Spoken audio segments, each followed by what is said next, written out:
حضرت عمر کا زمانہ خلافت تھا، حضرت عمر رضی اللہ تعالی عنہ نے امامت کی اور وہی قرآن پاک کی آیات دونوں رکعت میں تلاوت کی جو خواب میں سید عالم نے تلاوت کی۔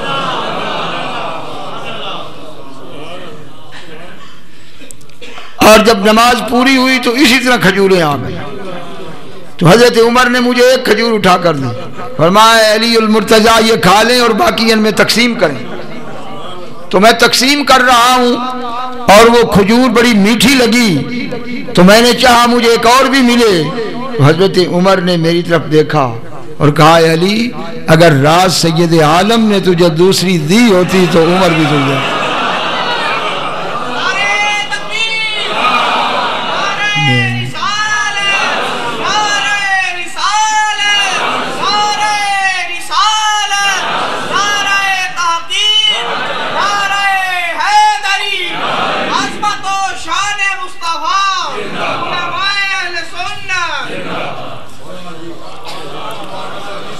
یہ ہے سجادہ نشین مصطفیٰ کی شان، جو حضور کی گدی پہ بیٹھا ہے، وہ نائب الرسول ہے۔ علی المرتضیٰ جیسی ہستی کے خوابوں میں بھی آ گیا، وہ فاروق اعظم جو صرف خلیفہ انسانوں کا نہیں تھا بلکہ روئے زمین کی ہر چیز کا خلیفہ تھا، اور خدا کی قسم وہ فاروق اعظم تھا جو انسانوں کی نگاہ میں نہیں رکھ رہا تھا، چرند پرند کو۔ فرمایا اگر دجلہ کے کنارے کوئی کتا بھی بھوکا مر گیا تو کل فاروق اعظم رب کے سامنے جواب دہ ہوگا۔ تو جیسے وہ محبوب رحمت للعالمین ہے، اس نے رحمت بن کر غلام مصطفیٰ ہے، جنہوں نے پوری مخلوق کو اپنی نگاہ میں رکھا، اور خوابوں کی زندگی ان کی نگاہ میں ہے۔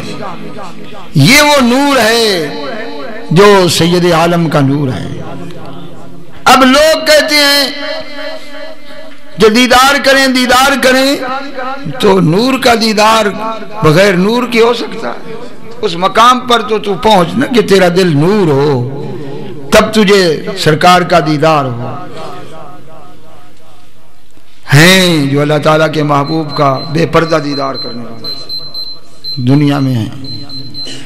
میرے حضرت پیر سیال اعلیٰ کا زمانہ تھا، ایک سید آپ کے خلیفہ تھے، کیونکہ کو 87 سے زیادہ سید میرے پیر کے خلیفے ہیں۔ تو سید صاحب کی نگاہ کسی حسین عورت پہ پڑ گئی اور وہ پھنس ایسے گئے، وظیفے چھوٹ گئے اور اس کی محبت میں بے ربطہ ہو گئے۔ تو حضرت پیر سیال نے خواب میں فرمایا کہ سید صاحب غیر محرم کو دیکھنا حرام ہے، یہ آپ نے فرمایا۔ تو شاہ صاحب بیچارے مجبور تھے، وہ اس کے دیکھے بغیر رہ نہیں سکتے تھے۔ دوسری دفعہ پھر فرمایا کہ میں نے تجھے کہا تھا تو سید ہے، آل رسول ہے، کسی غیر محرم جائز نہیں ہے۔ پھر بھی ان کی طاقت میں بات نہ آئی، پھر تیسری دفعہ جھڑکا۔ جب تیسری دفعہ بات نہیں آئی تو چوتھے دن شاہ صاحب کو فالج ہو گیا، اور فالج ایسا ہوا کہ زمین سے اٹھنے کے قابل ہی نہ رہے۔ لوگ مشکل سے اٹھا کر چارپائی پہ رکھتے تھے، کسی کو خبر نہیں تھی کہ اچانک سید صاحب کو ہو کیا گیا، اور ساتھ گھر والوں کو بھی پتہ نہیں تھا کہ معاملہ کیا۔ زبان سے بھی بولنا مشکل ہو گیا۔ تو سید صاحب نے اپنی اولاد کو کہا کہ خدا کے لیے مجھے اٹھا کر سیال شریف لے جاؤ، میرا علاج کسی ڈاکٹر کے پاس نہیں۔ سیال شریف اٹھا کر لے آئے، کہا کہ میں اس قابل نہیں ہوں کہ پیر کے کسی کمرے میں مجھے گلی میں پھینک دو اور میں اسی گلی میں پڑا ہوں۔ شاہ صاحب گلی میں پڑے ہوئے تھے، حالت خراب تھی، زمین پہ لیٹے ہوئے ہیں، کپڑے میلے ہیں، دنیا گزرتی ہے۔ تو کسی نے حضور پیر سیال سے عرض کی حضور فلاں سید صاحب آئے ہیں۔ آپ نے کہا مجھے پتا ہے۔ مجھے پتا ہے کہ آئے ہیں. انہوں نے کہا جی مر رہا ہے. فرمایا مرنے دو اسے, مر رہا ہے تو مرنے دو. ایک وقت گزر گیا, وقت گزر گیا, شاہ صاحب اسی حالت میں رہے, کئی مہینے گزر گئے تو کچھ خلفائے سادات نے ہاتھ باندھ کر عرض کی کہ غریب نواز آخر ہے تو آل رسول اور تیرے دربار پہ پڑا ہے. آپ دودھ پی رہے تھے, چند گھونٹ بچ گئے تھے. فرمایا جاؤ اس کو پلا دو, جتنی اس کی سزا تھی وہ پوری ہو گئی. اور وہ 2 گھونٹ پلانے کی دیر تھی کہ سید صاحب اٹھ کھڑے ہوئے اور گیا فالے جہاں کا تھا. تو آپ نے فرمایا شاہ صاحب صحت ہو تو یہ باتیں ہوتی ہیں, تو ایک چیز کو دیکھ رہا تھا, دوسری نہیں دیکھ رہا تھا. آئندہ کے لیے یہ بات نہ کرنا, دست پیر از غائباں کو تاہ نیست, دست او جز قبضہ اللہ نیست. وہ پیر ہی کیا ہے کہ جس کو مرید کی خبر نہ ہو. پیر کامل وہی ہے کہ جو مرید کو بری عادتوں سے بچا لیتا ہے, چھڑا لیتا ہے. یہ کسی مولوی یا عالم یا پی ایچ ڈی یا کسی محقق کی طاقت نہیں ہے, یہ اسی کی طاقت ہے کہ جس کو نگاہ مصطفیٰ نے پاک کیا.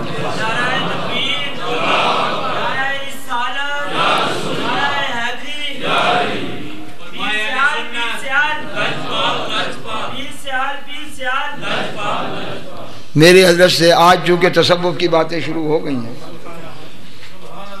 ایک دن میرے حضور سے کسی نے پوچھا کہ حضور مرید کیسا ہو اور پیر کیسا ہو؟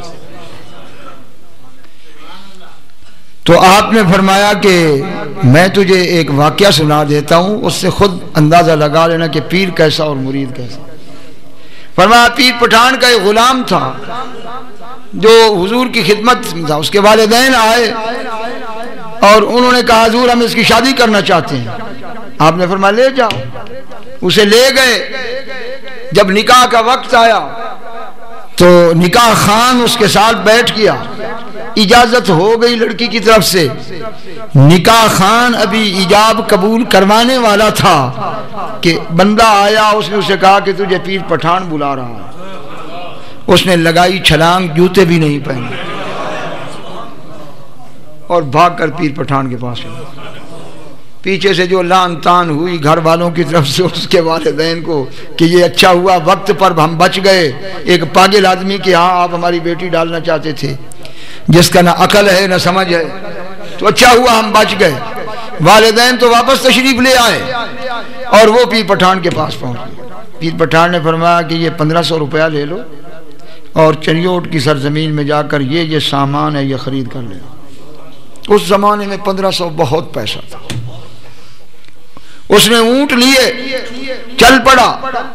رستے میں ایک مقام پہ آیا تو اس نے دیکھا کہ کچھ لوگ اکٹھے ہیں. تو اس نے کہا کہ یہ لوگ کیوں اکٹھے ہیں؟ انہوں نے کہا کہ یہاں ایک حسینہ عالم ہے اور اس کی آج فیس 1500 ہے اور 1500 کسی کے پاس ہے نہیں, اور وہ کہتی ہے جس کے پاس 1500 ہے وہ میرے دیدار کے لیے. اب یہ بھی ڈل گیا. اس نے کہا 1500 تو میرے پاس.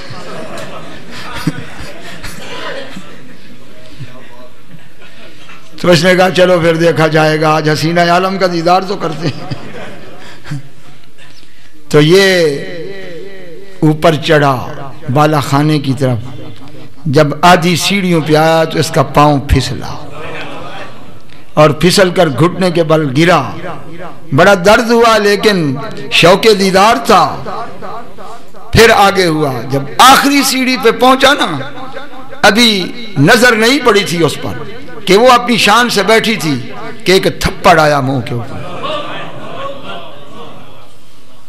ایک تھپڑ آیا اور وہ بے ہوش ہو کر گر گیا. اور جب اس کو ہوش آیا تو اس نے آنکھیں بند کر لی اور نیچے بھاگنے لگا. اس نے بازو پکڑ لیا. اس نے کہا میں تجھے جانے نہیں دوں گی, یہ مسئلہ حل کرو. یہ تھپڑ آیا ہے, بندہ کوئی نہیں میں نے دیکھا. یہ تھپڑ کس کا آیا؟ اس نے کہا مجھے چھوڑ دے, یہ تو ایک تھپڑ لگا ہے, آگے معاملہ بڑا سخت ہے. اس نے کہا دنیا طرح سے یہ مجھے دیکھنے کی، اس نے کہا میں نے آنکھیں بند کر لی ہیں تجھے نہیں دیکھنا۔ اس نے کہا میں نے تجھے اب چھوڑنا ہی نہیں ہے، اب میں تیری مشتاق ہو گئی ہوں، پہلے دنیا کو میرا شوق تھا، یہ بتا کہ یہ تھپڑ کہاں سے آیا ہے؟ اس نے کہا یہ میرے پیر کا تھپڑ تھا۔ اس نے کہا مجھے اس پیر کے پاس لے جاؤ، جیسے پیر نے یہاں تجھے تھپڑ مارا ہے، میں تو اس پیر کو دیکھنا چاہتی ہوں۔ اس نے کہا تو غیر محرم میرا بیڑا غرق مت کر، مجھے خدا کے لیے چھوڑ دے۔ اس نے کہا میں نے نہیں چھوڑنا۔ وہ ساتھیوں نے کہا کہ قبلہ اس کو پچھلے اونٹ پہ سوار کر دو، آپ اگلے اونٹ پہ بیٹھ جائیں، یہ جو کہتی ہے میں نے اس پیر کو دیکھنا ہے۔ تو وہ اس کو پچھلے اونٹ پہ بٹھا دیا، چنیوٹ میں چارپائیاں، برتن، رضائیاں جو حضور نے لسٹ لے کے دی تھی وہ ساری خریدی اور خرید کر پہنچا تو پیر پٹھان کے سامنے جانے سے کترایا۔ تو آپ نے فرمایا سائیں میں کو اے ڈسا کہ او ٹھیک سی یا اے ٹھیک سی؟ فرمایا یہ سامان میں نے تیرے لیے ہی خریدا تھا اور یہ حسینہ عالم تیرے لیے تھی، لیکن وہ بہتر تھا کہ تو حرام کاری کرتا تو تجھے میں نے بچایا تھپڑ سے، یا یہ بہتر ہے کہ اب یہ تیرے نکاح میں بھی آئے گی اور تیرا سامان بھی سارا ہوگا۔ حضور نے فرمایا مرید ہو تو ایسا ہو، پیر ہو تو ایسا ہو۔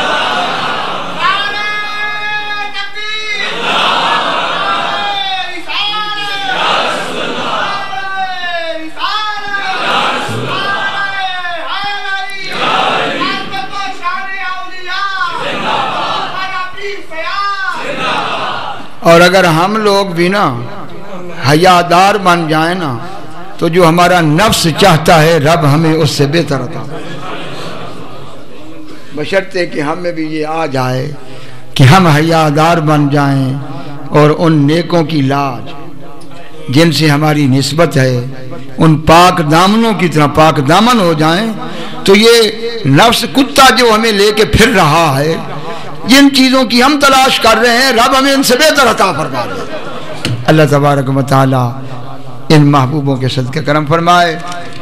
یہ آج کا اعلان بہت ہی اہم اعلان ہے کہ 2 سال سے جو یہاں کا پروگرام تھا، کہ آپ جانتے ہیں کہ اس جگہ کا نام سیدہ فاطمۃ الزہرا قرآن اکیڈمی ہے، اور اس پہ مجھ سے بھی رائے پوچھی گئی تھی کہ یہاں مدرسہ کیسا ہونا چاہیے۔ میں نے کہا جس پاک ذات کا نام ہے تو اس کی نسبت سے یہاں بچیاں ہی ہونی چاہیے، بچوں کا ہونا میرے لیے کوئی مناسب نہیں، کیونکہ یہ نام اس ہستی کا، خاتون جنت ہیں یہ، اور ان کے نام کی برکت سے ہی یہاں پڑھنے والی بچیاں جو ہیں، میرا ایمان ہے کہ اس نام پاک کی برکت سے اللہ ان کو نورانی کر دے۔ تو یہ اللہ تعالیٰ صفدر صاحب کی کوششوں کو قبول فرمائے اور سیدہ زہرا کے اولاد پاک کے جوڑوں کی دھول کا صدقہ اللہ تعالیٰ ہماری ان بچیوں کو یہاں اہل سنت والجماعت کا یہ مرکز بنا۔ آپ جانتے ہیں جو کچھ ہو رہا ہے اور کیا کچھ ان بچیوں کو گمراہ کرنے کے لیے تحریکیں چل رہی ہیں، تو اس علاقے میں بڑی ضرورت تھی۔ یہ داخلہ الحمدللہ شروع ہو چکا ہے، باقاعدہ اس سال سے اس اکیڈمی کا آغاز ہو رہا ہے، اور پرائمری پاس بچیاں اور جو مڈل پاس بچیاں ان کو داخلہ دیا جائے۔